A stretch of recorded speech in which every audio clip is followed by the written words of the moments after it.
আমি হিন্দু খ্রিস্টান বৌদ্ধদের বলি, কোরআন যদি চালু হয়, এর আইনটা যদি চালু হয়, আপনারাও শান্তি পাবেন। আপনাদের মুসলমান হওয়া লাগবে না, হিন্দু এবং খ্রিস্টান থাকা অবস্থাতেই আপনারা শান্তি লাভ করবেন। কিভাবে? প্রশ্ন ওঠে কিভাবে? কয়েকটা দৃষ্টান্ত দিব। একটি হচ্ছে সুদ। এটি পুঁজিবাদী শোষণের এক জঘন্যতম হাতিয়ার। সুদ আর যাকাত দুটির মধ্যে পার্থক্য হলো, যাকাত হলো বড় লোকদের কাছ থেকে নাও, গরিবদের দাও, এটা হলো যাকাত। আর সুদ হলো গরিবদের কাছ থেকে নাও, ধনীদের দাও। দুইটা কি একরকম? সুদী অর্থ ব্যবস্থা দিয়ে গরিবরা আরো গরিব হয়, ধনীরা আরো ধনী হয়, এটাই হলো সুদ। এখন আল্লাহ কি বলছেন? আল্লাহ তাআলা বলছেন ওয়াহাল্লাল্লাহুল বাইআ ওয়া হাররামার রিবা। আমি ব্যবসাকে করেছি হালাল, সুদকে করেছি হারাম। কে বলতেছেন? আল্লাহ তাআলা। এখন সুদ যদি বন্ধ করে দেওয়া হয়, সমস্ত ব্যাংক থেকে সুদগুলি বন্ধ হয়ে গেল, তাহলে উপকার পাবে শুধু মুসলমানে না হিন্দুরাও পাবে? পাবে কিনা?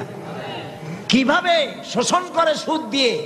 এই যে বিভিন্ন এনজিও আছেন আমাদের দেশে, ব্যাংকও আছে, এনজিও আছে, তারা সুদি কারবার করে।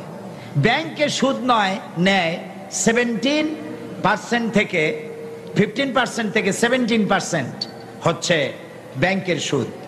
আর এনজিওদের সুদ হচ্ছে 35 থেকে 45% তাদের সুদ।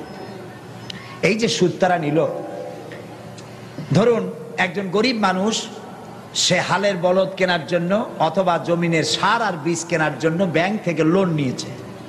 লোন নিয়ে সে চাষাবাদ করলো, এরপরে দেখা গেল অনাবৃষ্টি অথবা অতিবৃষ্টির কারণে ফসল হলো না, ফসল হয় নাই।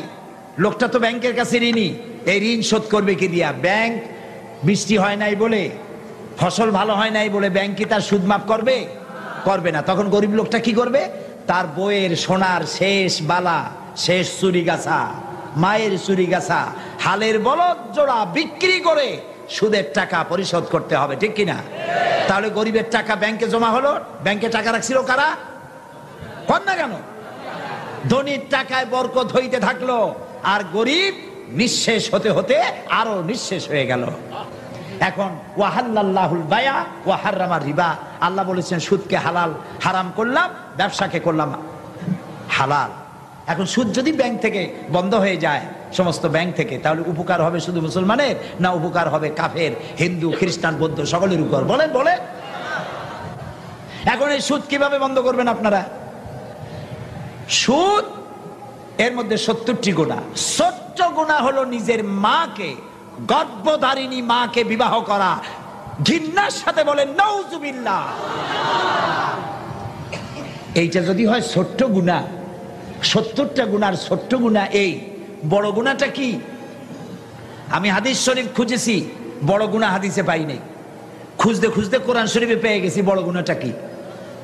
বড় গুনাহ হলো সূরা বাকারার মধ্যে আল্লাহ তাআলা বলেছেন সুদের অপকারিতা একটা রুকু ব্যাপী আলোচনা করে তারপরে শেষ দিকে গিয়ে আল্লাহ তাআলা বলেছেন ফাইন লাম তাফআলু ফাযানু বিহারবিন মিনাল্লাহি ওয়া রাসূলিহি। এই সুদকে যদি ছেড়ে না দাও, তাহলে আল্লাহ এবং রাসূলের বিরুদ্ধে, আল্লাহ এবং রাসূলের পক্ষ থেকে যুদ্ধের ঘোষণা রইল। পারবা আল্লাহ এবং রাসূলের সাথে যুদ্ধ করতে? যারা জবাব দিলেন না তারা পারবেন? আল্লাহর সাথে যুদ্ধ করবা? 1.5 মিনিট একটা আঘাত দিলেন, এই যে সুনামি হয়ে গেল না, ওইটা যদি হয় সুনামি, তাহলে দুর্নামিটা কি? Thailand, Malaysia, Indonesia, Sri Lanka, Tamil Nadu, 1.5 মিনিটের এক ধাক্কায় 3.5 লক্ষ মানুষ দুনিয়া থেকে বিদায় হয়ে গেছে। 1 লক্ষ মানুষের খোঁজ নাই। বাড়ি ঘর, দালান কোঠা মিসমার হয়ে গিয়েছে। সমুদ্র থেকে 33 ফিট উঁচু হয়ে পানি এসে সমস্ত এলাকা ভাসাইয়া দিয়েছে। টের পাও আল্লাহর কত বড় শক্তি? সুবহানাল্লাহ বলো। আল্লাহ যুদ্ধের ঘোষণা রইল। এইটা হলো সুদের সব থেকে বড় পাপ। এই সুদ ওয়াজ করে বন্ধ করা যাবে? আমার মতো সাইদি লাখো কোটিও ওয়াজ করে করে শেষও যদি হয়ে যায় সুদ বন্ধ হবে না। এদেশের আলেমেরা পীরেরা হাজার বছর ধরে ওয়াজ করেছেন, সুদের বিরুদ্ধে, সুদ বন্ধ হয় নাই। ওয়াজ করে যদি সুদ বন্ধ করা যেত, জেনা বন্ধ করা যেত, তাহলে রাসূলুল্লাহর চাইতে বড় ওয়াইজ আকাশের নিচে জমিনের উপরে আর নাই। তিনি ওয়াজ করে বন্ধ করতে পারতেন, ঠিক না ভাই? রাসূলুল্লাহ ওয়াজ করে বন্ধ করতে পারেন নাই। কি করে বন্ধ করছেন? আইন করে বন্ধ করেছেন। কি করে বন্ধ করেছেন? আইন করে। সুতরাং ওয়াজ করে, তাফসীর করে সুদ, জেনা, মদ বন্ধ করা যাবে না। বলতে পারেন তাহলে আপনি এত চিল্লেন কেন? বলতে পারেন আমি চিল্লাই মোটিভেশন করার জন্য, আপনাদের ব্রেন ওয়াশ করার জন্য। আলহামদুলিল্লাহ, ঠিক ব্রেন ওয়াশ হবে ইনশাআল্লাহ। বলেন ইনশাআল্লাহ। ইনশাআল্লাহ। কিভাবে হবে? সুদ বন্ধ হওয়ার জন্য, জেনা, মদ বন্ধ হওয়ার জন্য একটা জায়গা আছে বাংলাদেশে। জায়গাটার নাম কি? মাশাআল্লাহ, আপনাদেরকে 100% দিয়ে দিলাম মার্ক। পার্লামেন্ট। পার্লামেন্ট। পার্লামেন্টে কেমনে বন্ধ হবে? এই যে পলিথিন বন্ধ হয়েছে না, পলিথিন বন্ধ হলো কেমনে? সাতকানিয়ার মৌলানা সাহেবরা ওয়াজ করছে যে আপনারা পলিথিন ব্যবহার করবেন না, এটা কবিরা গুনাহ।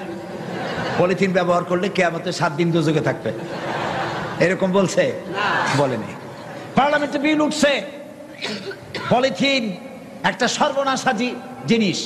এটা মাটির মধ্যে দিলে মাটিতে এটা পচে না, মাটির উর্বরা ক্ষমতা নষ্ট করে দেয়, ফসল নষ্ট করে। সুতরাং এটা নিষিদ্ধ ঘোষণা করা হোক। এটা বলার পর পার্লামেন্টে কণ্ঠভোটে পাশ হয়ে গেল। পরের দিন থেকে পলিথিন নিষিদ্ধ ঘোষিত হয়ে গেল। পলিথিনের উৎপাদন, বিপণন সব দণ্ডনীয় অপরাধ হয়ে গেছে না বন্ধ? এখন দেখেন পার্লামেন্টে এই আইন পাশ করার জন্য, সুদ বিরোধী আইন পাশ করার জন্য শাহজাহান সাহেবের মতো লোক লাগবে। যারা সুদের ব্যবসা করে ওরা পারবে না। যারা সুদ খায়, সুদী ব্যাংকের সাথে লেনদেন করে, তাদের কাজ এটা নয়। সুদকে যারা মাকে বিবাহ করার মতো গুনাহ মনে করে, সেই রকমের লোক 2/3 মেজরিটি হতে হবে পার্লামেন্টে। কার মতো? শাহজাহান চৌধুরী সাহেবের মতো লোক বেশি হইতে হবে। যখন বেশি হয়ে যাবে, শাহজাহান চৌধুরী সাহেব তখন সিংহের মতো গর্জে উঠবেন পার্লামেন্টে। সুদকে আল্লাহ তাআলা হারাম করেছেন, সুতরাং এটি হচ্ছে মায়ের সাথে গর্ভধারিণী মাকে বিবাহ করার মতো গুনাহ। এই গুনাহ থেকে বাংলার 14 কোটি মানুষকে বাঁচাবার জন্য সুদকে আইন করে নিষিদ্ধ ঘোষণা করা হোক। বলার পর স্পিকার সাহেব বললেন, সংসদের সামনে প্রশ্ন হচ্ছে, সুদকে নিষিদ্ধ ঘোষণা করা হোক। এই প্রস্তাবের বিপক্ষে যারা আছেন তারা না বলুন, পক্ষে। বিপক্ষে যারা আছেন তারা কি বলেন? হ্যাঁ বলুন। তো বিপক্ষে যারা আছে, অর্থাৎ সুদ চালু থাকুক, এটা যারা চাইবে তাদের সংখ্যা কম থাকবে, কারণ শাহজাহান সাহেবরা তখন বেশি হবে ইনশাআল্লাহ। বলেন ইনশাআল্লাহ। এরপরে স্পিকার সাহেব বলবেন, প্রস্তাবটির পক্ষে সুদ নিষিদ্ধ ঘোষণা করা হোক। এর পক্ষে যারা আছেন তারা হা বলুন। সঙ্গে সঙ্গে 2/3 মেজরিটি তারা হা বলবেন। স্পিকার বলবেন, হা জয়যুক্ত হয়েছে, হা জয়যুক্ত হয়ে গেছে। পরের দিন থেকে সোনালী, পূবালী, রূপালী, শ্যামলী, চৈতালি সব ব্যাংকের সুদ বন্ধ হবে নাকি হবে না বলুন?